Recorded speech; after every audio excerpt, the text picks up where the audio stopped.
Pemirsa, komoditi kopi di Ogan Komering Ulu saat ini sedang bergairah. Hingga efeknya ada 1.200 kebun kopi terdaftar di surat tanda daftar budidaya.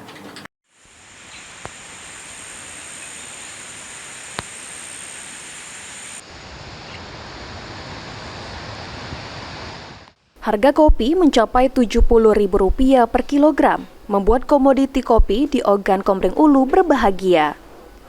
Berdasarkan catatan Dinas Pertanian Kabupaten Oku, adanya kenaikan harga kopi membuat 1.200 kebun kopi petani di Kabupaten Oku yang sudah terdaftar di STDB atau Surat Tanda Daftar Budidaya, di mana 700 petani terdaftar pada tahun 2024 dan 500 terdaftar di tahun 2025 ini. STDB sendiri bertujuan untuk memantau kebun para petani.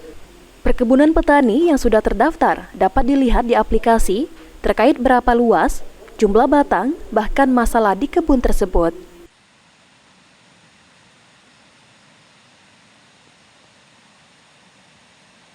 Harus terdaftar di STDB sehingga ada daftar budidaya. Jadi budidaya kopi itu didaftarkan di sana, jadi masuk aplikasi sehingga waktu misalnya seperti sawit itu untuk ekspor sekarang udah STDB sawit. Jadi orang luar itu Pak bisa melihat kebun si A, misal benar enggak kebun si A ada kebun berapa batang, bisa dilihat dari program STDB itu letaknya di mana, bermasalah atau tidak lahannya, seperti itu kan. Kopi akan dijadikan seperti itu, sudah berjalan sudah gitu. Kita kemarin sudah mendata 700 pekebun dapat, untuk tahun ini kita dapat data 500 pekebun lagi.